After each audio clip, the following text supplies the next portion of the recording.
Chose qui se passe provoquée par le manque de passeport dans nos milliers. Il y a un problème de communication bien sûr au niveau du ministère des Affaires étrangères. Aujourd'hui nous venons de perdre quelqu'un. Qu'est-ce qui s'est passé, madame?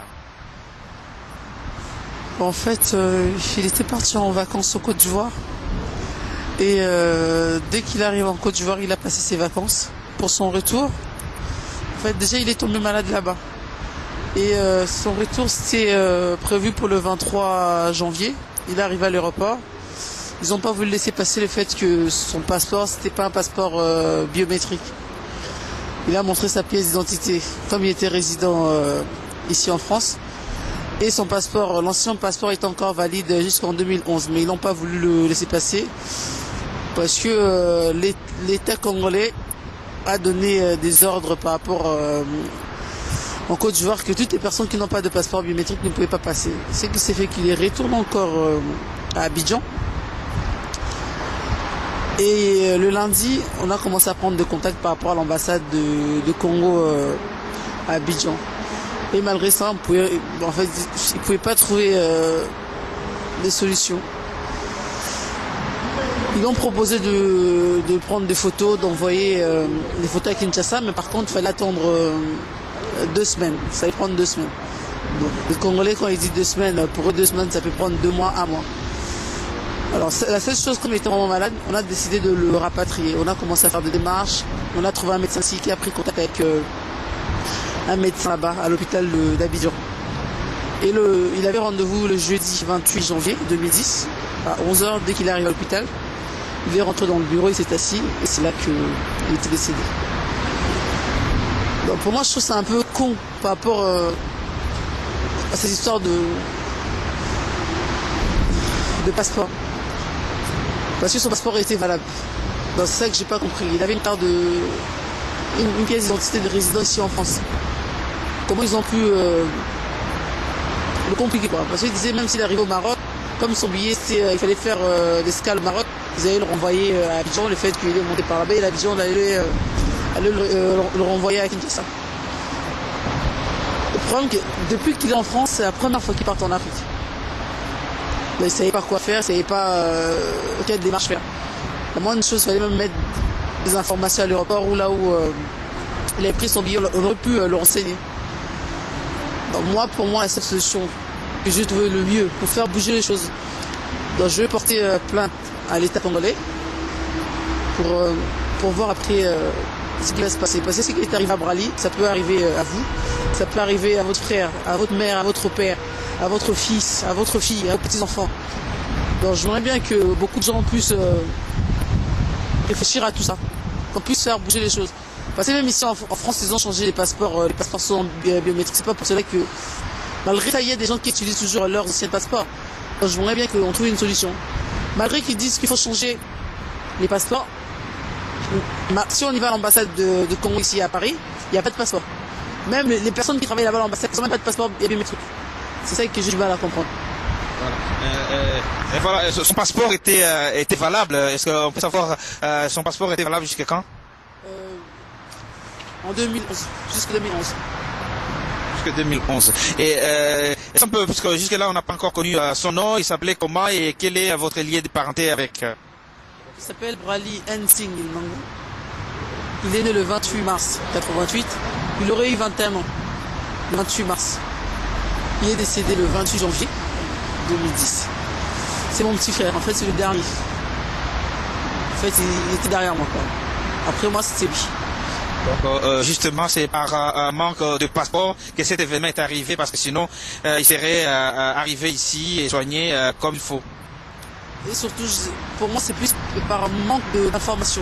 S'il y avait plus d'informations, s'il y aurait eu une certaine mobilisation par rapport à l'État congolais, et je pense que tout ça n'allait pas arriver. Donc pour moi, franchement, je suis vraiment en colère. Je suis en colère par rapport à tout ça, je suis en colère par rapport à plein de choses. Donc pour moi, j'ai vraiment envie par rapport à cette histoire, faire bouger les choses. Il faut que les choses bougent, parce que il est vraiment victime de cette politique de manque de communication au niveau du ministère des Affaires étrangères.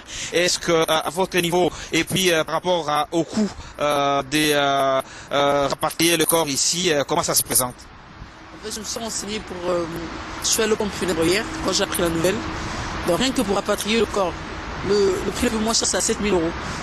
Tout ce qui est obsèque, à partir d'ici, ça revient à 4 929 euros. Ça revient dans le 11 000, 12 000 euros. Donc là, tout ça, c'est... Les banques, on ne s'attendait pas à ça. Donc on est en train de voir, on est en train de... Donc je sais pas. Je suis un peu perturbé, je suis un peu... Juste maintenant, j'ai du mal à réaliser. Quand j'ai appris cette nouvelle, j'ai même essayé de l'appeler sur son portable à partir de la Côte d'Ivoire, ça sonnait, il ne répondait pas. J'ai du mal, je sais pas. Je sais pas par où commencer, par où... je sais pas. Voilà, donc vous êtes très très touché et c'est un événement, maître Charlie, qui accompagne aussi la famille. Comment tu vis cet aspect des choses au niveau de la communauté et surtout la part de responsables politiques? Très mal, très mal. Je suis touché par rapport à notre gouvernement. Je sais pas comment il fonctionne. Là, franchement, je suis touché. Je crois que je suis pas le seul à être touché. Regardez le jeune qui vient de partir, trop jeune, un patriote, qui aime son pays, à cause d'un passeport biométrique. Mais c'est quoi cette affaire du passeport biométrique? Franchement, j'ai jamais entendu parler de ça. Jamais. Je vois ça seulement chez nous, le Congolais. Et ça m'énerve. Puisque si je vois tous les ministres, franchement, réveillez-vous. Réveillez-vous. Il faut combien de temps pour comprendre que nous devons faire souffrir le peuple. Nicolas, passeport, tu comme qu'on perd, na, ban amicio bazar, qu'on remplace Bino un jour, Namboka. Franchement, non. Na zone c'est monté, na la lité na boutou, na droite qui nous veut dans la lité, et Bengina et Bengani, voilà, il va. Donc, il faut que ça bouge, il faut que ça bouge. Parce que là, on ne peut pas continuer comme ça. On ne peut pas continuer comme ça, on ne peut pas diser seulement Moutoumoro qui est président Kabila ou je sais pas. Non, et Bilo a ministre comme ça, mes amis. Vous en parlement, vous en député, député Bazani, il faut voter. Le passeport est maintenant facilité. Bon, quand il y a un mot, il va renouveler bango exacté. Même si quand il y a un étranger, il va retrouver la famille exacté. Tout ça, pour la nuit, il y a un bino qui est non, il passeport et un site. Mais pour boiter, mais information, ne serait-ce que pour informer la population qui réside à travers le monde, puisque Kao et Osaka est commis en Mutumoko, mais je pense qu'ils sont nombreux. Est-ce que Awa, Tala Likambosami, est-ce qu'ils ont informé, Batuto Bazan affiché ceux qui ont le passeport congolais qui se retrouvent éparpillés à travers le monde, Pas du tout. Les gens ne sont pas informés. Moi, je suis pas informé, je vous dis que je suis pas informé. Je savais qu'ils devaient avoir de nouveaux passeports biométriques. Ben, ils sont pas là. Je suis à l'ambassade là il y a une semaine. Il n'y a pas. Et le pauvre que le petit vient de mourir, il n'arrive pas.